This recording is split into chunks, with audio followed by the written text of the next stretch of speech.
গল্পের নাম এক তীরে দুই নিশানা। লেখিতেক শিরিন পিয়াদা। পর্ব ৮। ছাইমা সিদ্দিকী খেয়াল করল রামসা অনেক ভয় পেয়েছে। আল্ট্রাসোনোগ্রাফি রিপোর্ট দেখাচ্ছে রামসার ৫ মাস চলছে এমন কিছু। আর রামসা বলছে ৩ মাস চলে। রামসাকে চিন্তা করতে দেখে ডাক্তার বলল, তোমরা দুজন কি আমার কথা শুনলে? বাচ্চার পেটে ৫ মাস চলছে। এমন ভুল করে অনেকেই আমাদের সামনে আসে। আর বাচ্চাটা পেটের মধ্যে পুষ্টির অভাবে ছোট হয়েই আছে, ওজন বাড়ছে না।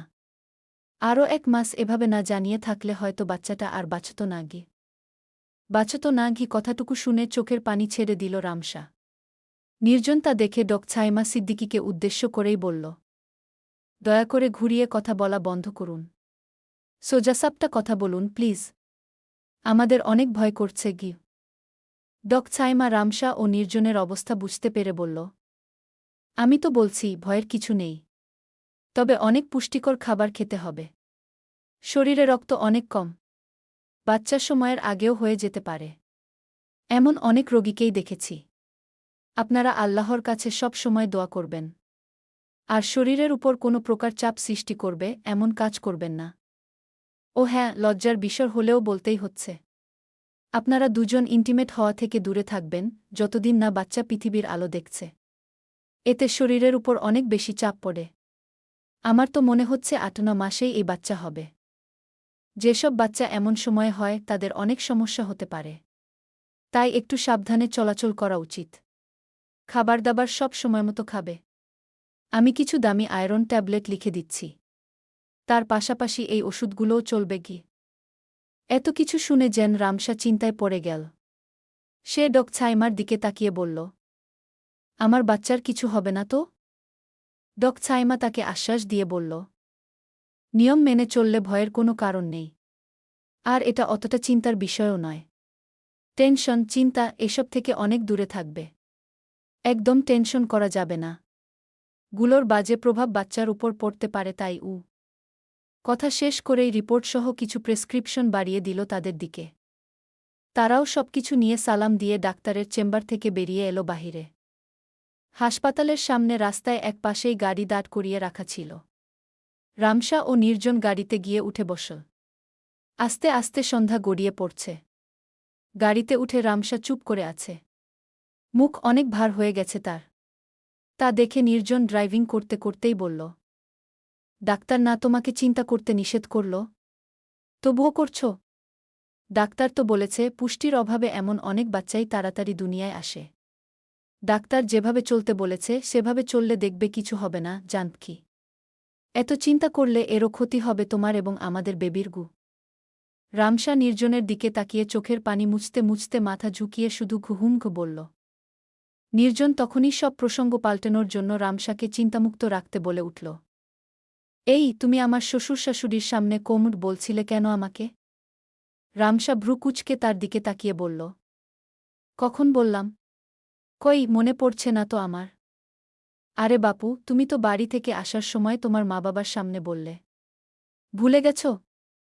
সামান্য অ্যাক্সিডেন্ট করেছি, তুমি দেখি আমাকে ভাইরাল করার ধান্দায় নামছ।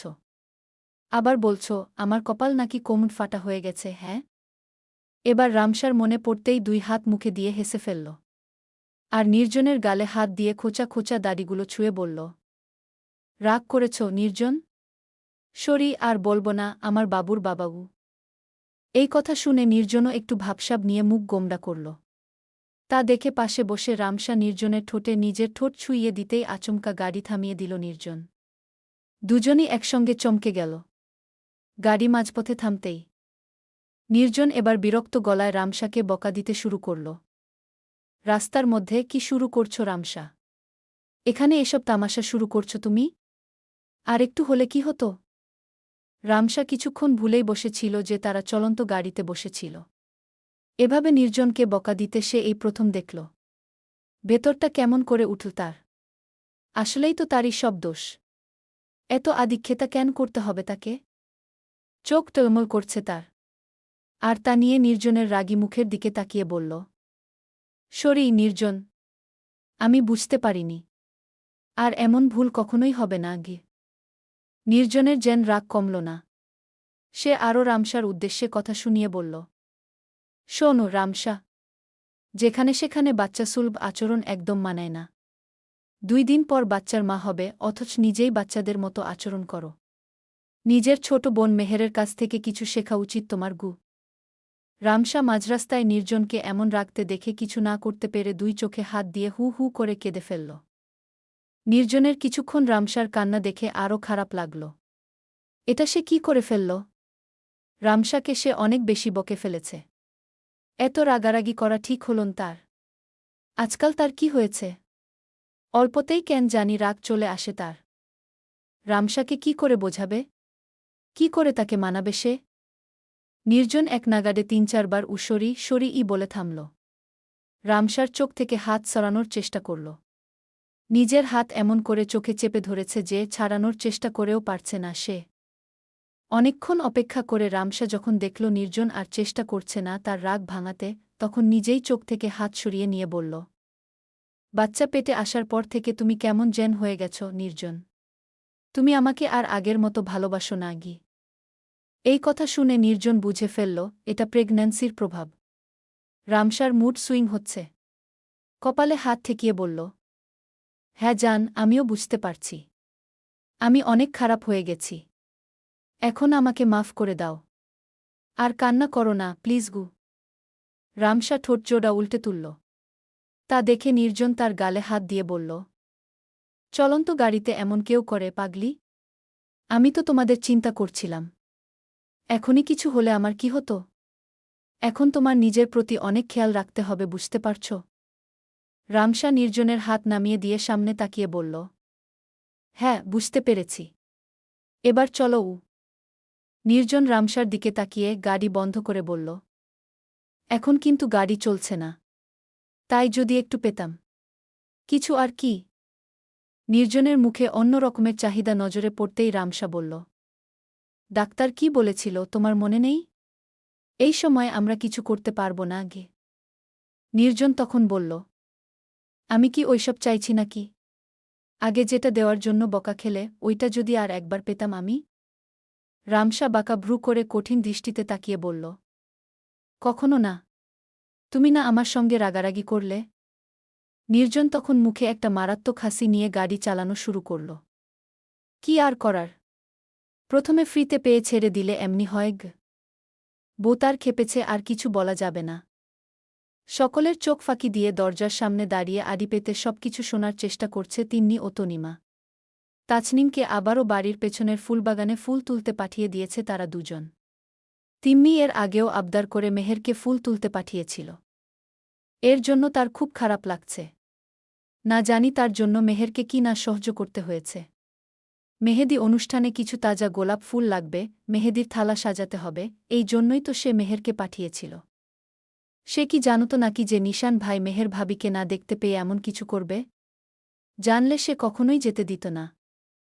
অনেকক্ষণ দরজায় দাঁড়িয়েও কিছু শোনা যাচ্ছে না দেখে তনিমা তিন্নিকে বলল, তিন্নি আপু, এখান থেকে চলো।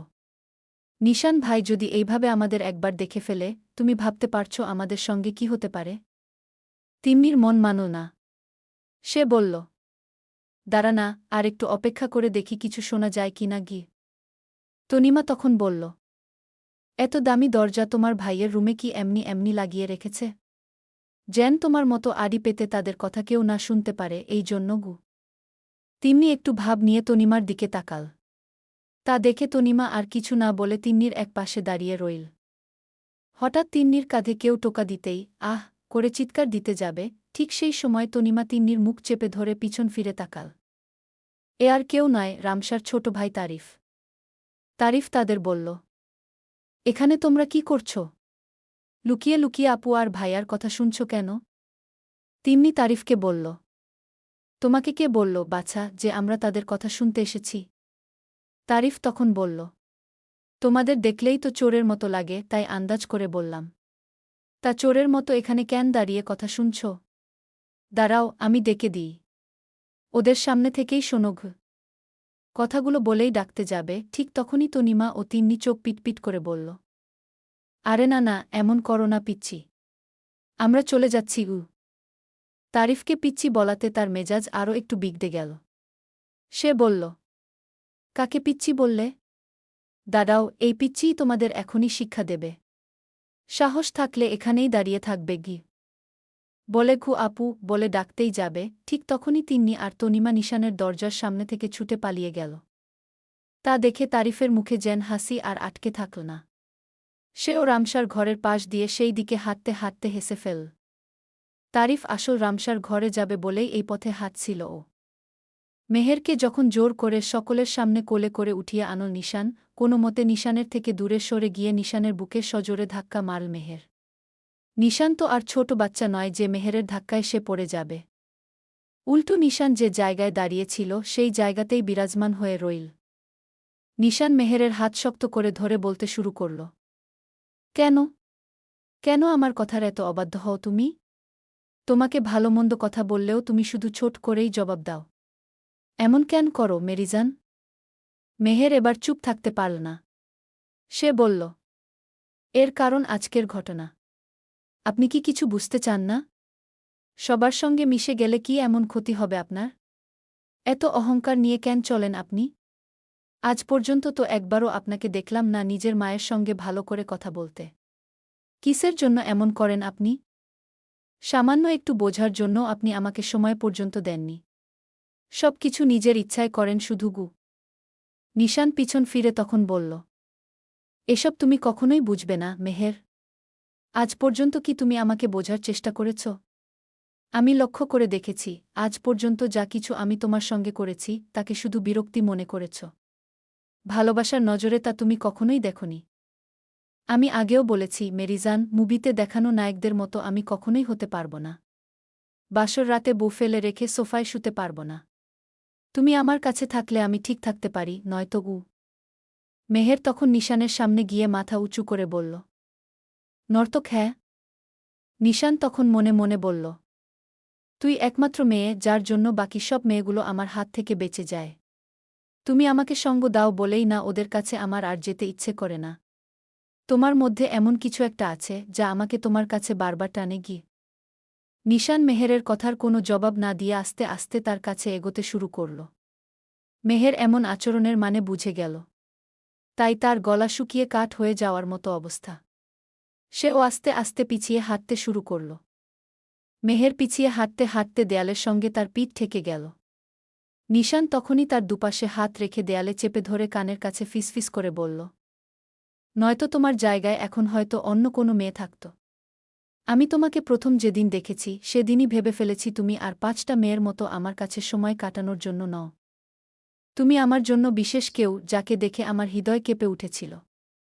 ওই এক নজর দেখার সঙ্গেই মনে হয়েছিল তোমাকে ছাড়া 1 সেকেন্ড থাকাও আমার জন্য কষ্টের হয়ে যেতে পারে।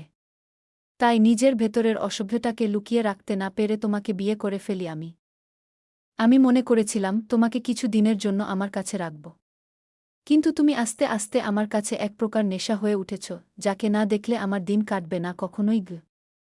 কথাগুলো যখন নিশান বলছিল, মেহেরের গালসহ পুরো শরীর দেয়ালের সঙ্গে চেপে ধরা ছিল। এমন কথা শুনে মেহেরের চোখ দিয়ে টুপটুপ করে পানি গড়িয়ে পড়ল। নিশান মেহেরের কোমর পর্যন্ত নেমে আসা চুলগুলো সরিয়ে আস্তে আস্তে গলায় নিজের ঠোঁটের চুমু এঁকে দিতে শুরু করল। মেহের চোখ বন্ধ করে সবকিছু সহ্য করে নিতে থাকল। তারপর মেহেরকে কোলে তুলে বিছানায় নিয়ে গিয়ে শুইয়ে দিতেই মেহের নিশানের নগ্ন পিঠে হাত দিয়ে বলে উঠল, এই দাগ কিসের জন্য হয়েছে আপনার? সঙ্গে সঙ্গে নিশানের চোখের গোলাসে দূরে সরে যেতে শুরু করল। তারপর নিজের পিঠ থেকে রাখতে রাখতে বলল, এটা কিছু না গি। মেহের যেন এমন একটা জায়গায় হাত দিয়ে ফেলেছে যা তার কখনোই করা উচিত ছিল না বলে সে মনে করল। নিশান মেহেরকে ছেড়ে উঠে যেতে যাবে, ঠিক সেই সময় পিছন থেকে মেহের নিশানকে জড়িয়ে ধরে বলল, আপনার মা আপনাকে অনেক আঘাত করে মেরেছেন তাই না? এই পিঠের চিহ্ন তো আমার আগেও চোখে পড়েছে, কিন্তু কখনো জিজ্ঞাসা করা হয়নি। কি হল? উত্তর দিচ্ছেন না যে? মেহেরকে দূরে ছিটকে ফেলে দিয়ে পরনের পোশাকগুলো আবার ঠিকঠাক করে পরতে শুরু করল নিশান। আর মেহেরকে কিছু না বলেই বাইরে বারান্দায় গিয়ে দাঁড়িয়ে রইল। মেহের যেন মোক্ষম জায়গায় আঘাত করে বসেছে নিশানকে। তাই তো সে জবাব দিতে পারছে না। আর এই মানুষটা তো কখনোই তাকে ছেড়ে কথা বলত না। আজ যেন এই প্রশ্ন করার সঙ্গে সঙ্গে সে বেঁচে গেল। মেহের তার স্বামী নামক পরপুরুষের হাত থেকে বেঁচে গেছে আজ। মেহের নিজেও পোশাক ঠিকঠাক করে নিল। বিছানার এক পাশে বসে থেকে ভাবতে শুরু করল, এখন কি তাকে আরও একবার জিজ্ঞাসা করে নেবে সে কি বলবে তাকে সবকিছু? মেহের বিছানা থেকে উঠে গিয়ে নিশানের পাশে দাঁড়িয়ে আবারও শুধাল। কি হল? বললেন না যে এই চিহ্ন কি করে হয়েছে? আমি যা বললাম তাহলে কি তাই ঠিক? নিশান মেহেরের দিকে ফিরে তাকিয়ে শান্ত দৃষ্টিতে তাকিয়ে থেকে বলল, প্রতিটি মানুষের ব্যক্তিগত কিছু কথা থাকে, যেগুলো সবাইকে কখনোই বলে বোঝানো যায় না। আর মানুষ তখনই কাউকে কথাগুলো বলে যখন নিজের মনের মতো কাউকে পায়, ভরসাযোগ্য মনে করে। সেখানে বলতে গেলে তুমিও আজ পর্যন্ত আমাকে বুঝতে চাওনি না আমি তোমাকে। তাহলে সবকিছু যে তোমাকে বলতেই হবে এর মানেটাই খুঁজে পেলাম না আমি। মেহের নিশানের দিকে তাকিয়ে তখন বলল, আমাদের সম্পর্কটা কি নিশান সাহেব? নিশান একটু অবাক হয়েছে তাকে সাহেব বলাতে। এমন অদ্ভুত ডাকে সবাই অবাক হবারই তো কথা। কিন্তু নিশান নিজের চেহারা ও মুখভঙ্গিমা স্বাভাবিক করে তাকিয়ে বলল, আমাদের সম্পর্কটা হলো স্বামী স্ত্রীর। কিন্তু তুমি সেই সম্পর্ক কখনোই নিজের মন থেকে মেনে নাওনি মেরিজান। তুমি বরাবরের মতোই আমাকে পরপুরুষ মনে করে এসেছ গু। মেহেরের কথাগুলো যেন শরীর বেঁধে গেল। সে অভিযোগের সুরে বলতে শুরু করল, আপনিও তো কখনো আমার একটু সময় দেননি আপনাকে আপন করে গ্রহণ করার জন্য। সব সময় শুধু বউয়ের অধিকার হিসেবে আমাকে ছুঁয়ে এসেছেন। কখনোই মনে করেননি আমি আপনাকে মন থেকে গ্রহণ করলাম কিনা গে। আপনি স্বামী স্ত্রীর মানে বোঝেন? স্বামী স্ত্রী হল একে অপরের সঙ্গী, যারা কিনা নিজেদের সকল সমস্যা একে অপরের কাছে শেয়ার করে, সুখে দুঃখে পাশে থাকে। যেমন আমার আব্বু আম্মুকে আমি দেখেছি। কেউ কখনো কাউকে বোঝা মনে করে না। একে অপরের মতামত ও ইচ্ছাকে গুরুত্ব দেবে। একে অপরের প্রতি চাপ প্রয়োগ করবে না। একটু হলেও একে অপরের মনের অবস্থার প্রতি ধারণা থাকতে হবে গে। অথচ দেখুন আমরা নিজেদের প্রতি নিজেরাই কত না অবুঝ। কেউ কাউকে বুঝতেই দিতে চাই না। সব সময় যে যার মন যা বলে তাই করে ফেলি। নিশান মেহেরের কথা শুনে একটু চুপ করে থাকল। মেহেরও তার পাশে দাঁড়িয়ে আছে। রাত তখন 10টা গড়াবে। কালো মেঘে আকাশকে যেন আরও অন্ধকার করতে শুরু করে দিল। মেহের অনেক সময় দাঁড়িয়ে থেকেও যখন দেখল নিশান কিছুই বলছে না, ঠিক তখনই চলে যেতে যাবে। নিশান মেহেরের হাত ধরে টেনে সামনে ঘুরিয়ে জড়িয়ে ধরল। মেহের নিশানের বাহুডোর থেকে নিজেকে ছাড়াতে যাবে, ঠিক তখনই নিশান বলল, প্লিজ মেরিজান আজকে এমন করো না গি। মেহেরের হাত থেমে গেল কিছু একটা ভেবেই। সামনে বারান্দা থেকে দুজন আকাশের অন্ধকারের দিকে তাকিয়ে আছে। অনেক সময় অতিবাহিত হওয়ার পর নিশান বলল, আমার পর যখন আমার ছোট ভাই নির্জনের জন্ম হয় তখন আমি ওর ছোট ছোট হাত পা শরীরকে স্পর্শ করেছিলাম। ও অনেক ছোট ছিল। মেহের মাদাদি বলতো ও নাকি সময়ের আগে জন্মগ্রহণ করেছে। ও যখন হয়েছিল ওকে আমি একটা কাচের ঘরে তুলার মধ্যে দেখেছিলাম। তখন তো ওর চোখও ফুটেনি ভালো করে। আমার 2 ফুপিখালা সবাই বাড়িতে আরও কিছু নতুন সদস্য ভরা ছিল। তখন আমার ছোট ফুপির বিয়ে হয়নি। আমার ছোট ভাইকে যেদিন বাড়িতে আনা হয়েছিল তখন আমার খুব ইচ্ছা করত ওকে একটু কোলে নিতে। কিন্তু বাড়ির কেউ কখনোই নিতে দিত না। একদিন চুপি চুপি ছোট ভাইকে দোলনা থেকে তুলে নিয়েছিলাম। ছোট ফুপিও সে সময় ঘরে ঢুকে এসেছিল। ছোট ফুপিকে দেখে ভয়ে তাল সামলাতে না পেরে কেমন করে জানি নির্জন আমার কোল থেকে পড়ে যায়। সেই সময় থেকেই আমি আমার মায়ের নতুন রূপকে দেখি। ফুপি দৌড়ে গিয়ে মাকে ডেকে এনেছিল। মা কোনো কিছু না বোঝার চেষ্টা করে আমাকে 2 গালে পিটে চড়থাপ্পড় মেরে দেয়। এতেও কষ্ট আমি পাইনি। তবে সেই রাতে যখন আমি আমার মা বাবার ঘরে ঘুমাতে যাই তখনই মা আর বাবা তাদের ঘরে আমাকে জায়গা দেয়নি। অনেক ছোট ছিলাম তখন। আমাকে একা একটা ঘরে ঘুমাতে দেওয়া হয়।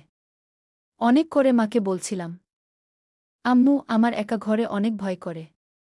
আমি তোমার আর আমার ছোট ভাইয়ের সঙ্গে থাকতে চাই। উল্টো মা আরও রেগে গিয়ে অনেক বকাঝকা করেছিল বোঝানোর বদলে। সেই সময় আমাকে একটু বুঝিয়েও বলতে পারত। আমার ছোট ভাই হওয়ার আগে এমন আচরণ আমি কখনোই দেখিনি আমার মায়ের।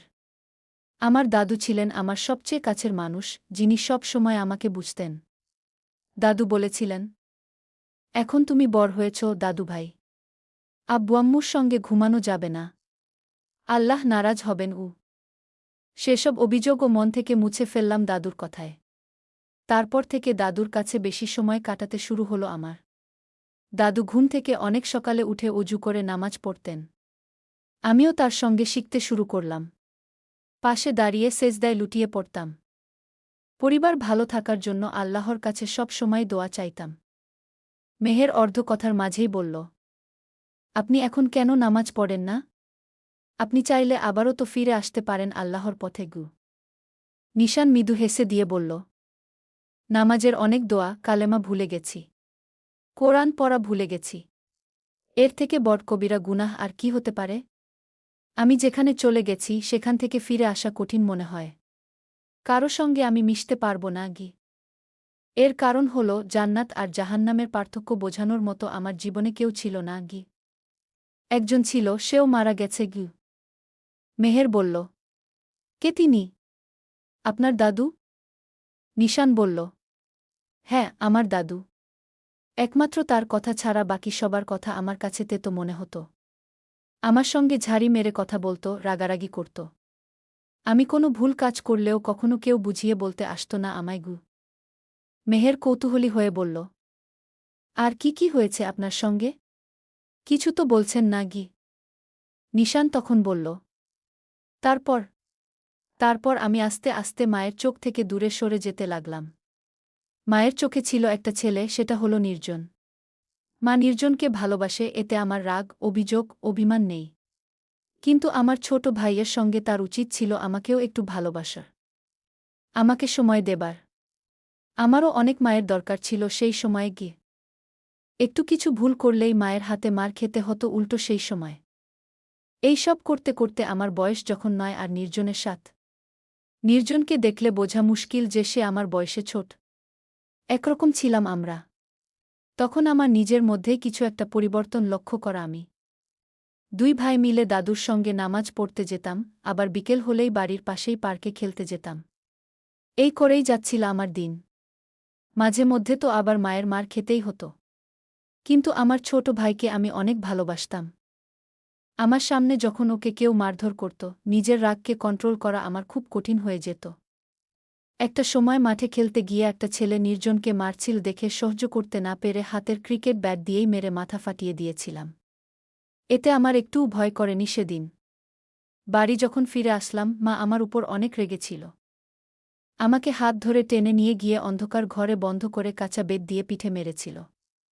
মা আমার মুখ থেকে জানতে চায়নি আমি কেন ওই ছেলেটাকে মেরেছিলাম। আমার এই পিঠের দাগ মায়ের মার এর জন্য হয়েছে মেহের।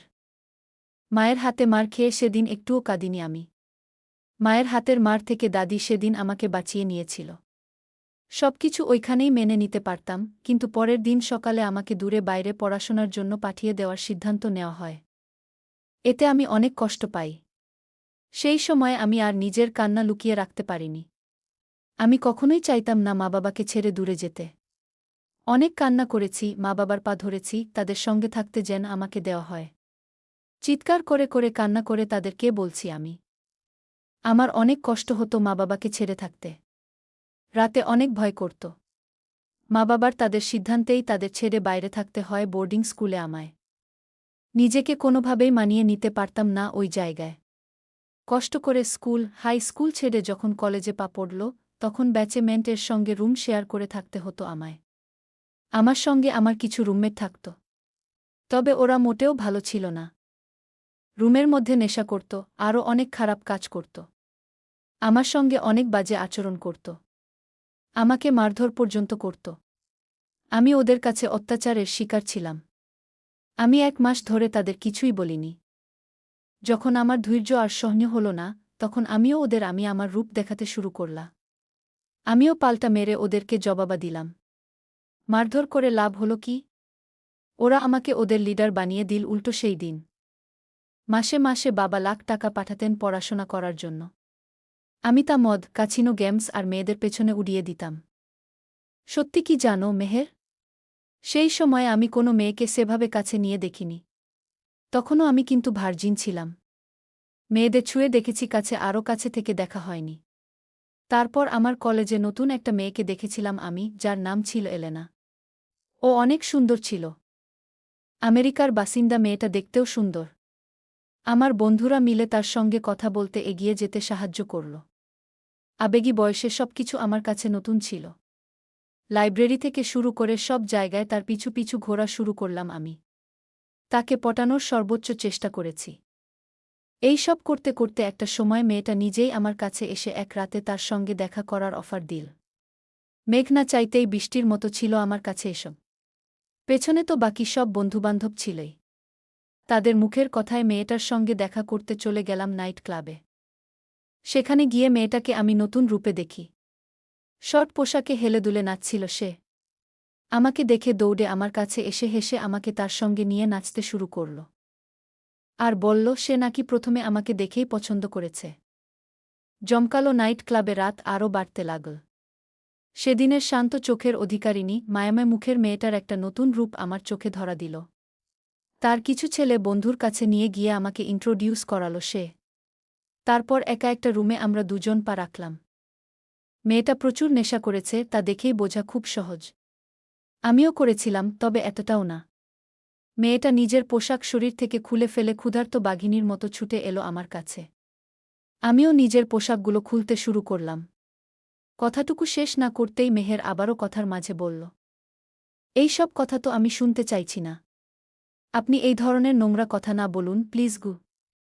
নিশান দাঁত বের করে হেসে বলল, বাঙালি মেয়েদের বড় ভয় স্বামী হারানোর। তাই এই সব কথা ভালো লাগছে না তোমার, তাই না? মেহের নিশানের থেকে দূরে সরে গিয়ে বলল, না মোটেও না। আমি এইসব নিয়ে কেন ভাবতে যাব? আমার কথা হচ্ছে, আমাকে মূল কথা না বলে কী সব আজগুবি কথা শুনিয়ে চলেছেন। আপনি যে ভার্জিন না তা আমি আগে থেকেই বুঝতে পেরেছি। নিশান তখন বলল, তাহলে দূরে সরে যাচ্ছ কেন? কাছে এসো বলেই আবার কাছে টেনে নিয়ে বলতে শুরু করল সে, আমি ওই প্রথম একটা মেয়ের সঙ্গে সময় কাটাই। আমেরিকার মেয়েদের সম্পর্কে বেশ ভালো কিছু আমি জানতাম না, তাদের আচরণ ব্যবহার কেমন হয়। পরের দিন যখন তার কাছে গিয়ে দাঁড়ালাম, সে আমাকে না চেনার ভান করল। সাইডে গিয়ে কথা বলেই মেয়েটার চরিত্র সম্পর্কে ধারণা হলো আমার। মেয়েটা শুধু এক রাতের জন্য আমার থেকে মজা নিয়েছিল। তারপর থেকে এমন এক ঘৃণা ভিতরে জন্মে গেল যে মেয়েদের শুধু ভোগের বস্তু ভাবতে শুরু করলাম। আমি আরও খারাপ দিকে যেতে শুরু করলাম, যেখানে খোদা ছিল না, যেই জায়গায় শুধু শয়তানের বসবাস ছিল। আমিও প্রতি রাতে অনেক মেয়ের সঙ্গে রাত কাটাতে শুরু করলাম। এলেনার সঙ্গে রাত কাটাতে গিয়ে বুঝতে পেরেছিলাম, বোকা, ভদ্র, ভালো সেজে থেকে এই সমাজে কেউ কখনোই দাম দেবে না। নিজেকে যতটা দরকার খারাপ করার চেষ্টা করলাম। আমি নেশার জগতে পা রাখতে শুরু করলাম। এসব করতে করতে পড়াশোনার দিক দিয়েও অনেক দূরে চলে যেতে শুরু করলাম আমি। পড়াশোনা ক্ষতির সম্মুখীন হল। এই সব করতে করতে একদিন হঠাৎ সকাল ৫টা হবে এমন সময় বাড়ি থেকে ফোন করে জানানো হলো যে দাদু ইন্তেকাল করেছেন। আমি আর আমার ২ ফুফু সবাই সেখানে উপস্থিত হলাম। সবাই আমাকে আজব চোখে দেখতে শুরু করল। আমি বাকি যে ১ মাস মা বাবার কাছে ছিলাম তাদের জন্য শুধু আতঙ্ক হয়েই ছিলাম। আমাদের বাড়ির আগের কাজের মেয়েদের মেয়ের সঙ্গে খুব আপত্তিকর অবস্থায় বাবা আমাদের দেখছিল। সেই দিন বাবার সঙ্গে খুব খারাপ আচরণ করছিলাম। সবার সঙ্গে বাজে আচরণ করতাম, এটা আমি নিজেও খুব ভালো করেই বুঝতে পারছিলাম। আমার হাতে ও শরীরে কিছু ট্যাটু ছিল। এখন সেসব নেই, সার্জারি করে মুছে নিয়েছি। আমি খেয়াল করলাম বাড়ির সবাই আমাকে ভয়ের নজরে দেখতে শুরু করল। আমার ছোট বোন তিন্নিও সেই সময় হয়েছিল। দাদি বড় মুখ করে এসে আমাকে বলেছিল, বড় ভাই তোমার বোনকে কোলে নেবে না? আমি তার উল্টো জবাব দিয়েছিলাম, না থাক দাদি। আবার যদি কোলে থেকে আঁচড়ে ফেলে মেরে দিই তাহলে নাজরিন বেগমের কষ্ট হবে অনেক। দাদুর কবরের পাশে গিয়ে অনেক কান্না করেছি আমি। একমাত্র দাদু ছাড়া বোঝার মতো আর কেউ ছিল না আমার। এই সব কিছু করে সকলের চোখে ভয় অর্জন করলেও যেন সবার চোখে আমার আলাদাভাবে কোনো নাম খুঁজে পাচ্ছিলাম না।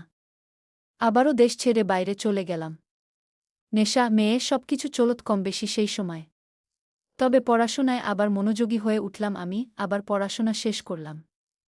নিজের একটা নাম বানালাম, প্রফেসর গু। নিজেকে পরিবর্তন করতে শুরু করলাম, চলাফেরা সবকিছু দিয়েই। বাড়িতে ফিরে আসতে চাইছিলাম না। হঠাৎ করে শুনলাম নির্জন বিয়ে করছে। দাদি, বাবা, বাড়ির সবার ছোড়াছুড়িতে আবার ফিরে আসতে হল আমায়। নির্জন ও তিন্নি ভাই হিসেবে কখনো আমার সঙ্গে তেমন মিশতে পারত না। অনেক ভয় করত তারা। আতঙ্কে থাকত সব সময়। তিন্নির হাই স্কুলের একটা ছেলে তার সঙ্গে বাজে আচরণ করায় হাতের আঙুল কেটে নিয়েছিলাম তাদের চোখের সামনে। তারপর থেকে আরও ভয় ঢুকে গেছে ওদের মধ্যে আমাকে নিয়ে। মেহের নিশানের কথা থামাতে জিজ্ঞেস করল, কতজন মেয়ের সঙ্গে রাত কাটিয়েছেন? এত কিছু বল নিশান, অথচ মেহের পড়ে আছে কতজন মেয়ের সঙ্গে সে থেকেছে। নিশানের এটা ভেবে একটু মজাই লাগছে যে মেহেরকে একটু জেলাস ফিল করাতে সে পেরেছে। তাই মেহেরের দিকে তাকিয়ে ভাবুক কণ্ঠে বলল, এই ৩০১ হবে, তারও বেশি। কিন্তু এসব তুমি কেন জিজ্ঞেস করছো মেরিজান? মেহেরের কাছে যেন নিশানকে দেওয়ার মতো আর কোনো জবাব নেই। আমতা করতে থাকল সে। নিশান তখন হেসে দিয়ে বলল, তুমি মানো আর না মানো, তুমি আমাকে ভালোবাসো মেরিজান গু। বলেই একটা গানের 2 লাইন বলল সে। ডুবে ডুবে ভালোবাসি, তুমি না ভাসলেও আমি বাসি গু। গল্পটা কেমন লাগলো অবশ্যই বলে যাবেন।